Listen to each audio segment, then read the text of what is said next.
వినేవాడు, చెవులు చెప్పినట్టు వినేవాడు, తన శరీరం చెప్పినట్టు వినేవాడు. నీ శరీరం మాట నువ్వు వింటావా?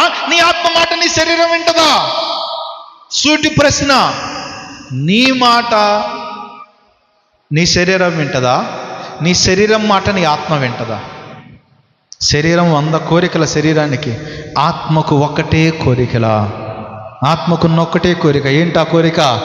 ఆత్మతో ఆరాధించడం, ఆత్మతో దేవుని కొనియాడడం, ఆత్మ దేవుని సన్నిధికి వెళ్ళడం, దేవుణ్ణి ఆరాధించడం, దేవుని స్తుతించడం, సంతోషించడం, సమాధానపడడం, ప్రేమించడం. ఇవన్నీ దేని ఫలాలు? ఆత్మ ఫలాలు. మరి శరీరం ఫలం ఏంటి? కోపం. ప్రేమేమో ఆత్మఫలం, సంతోషమేమో ఆత్మఫలం. విచారపడ్డం, దిగులు పడ్డం, ఇదంతా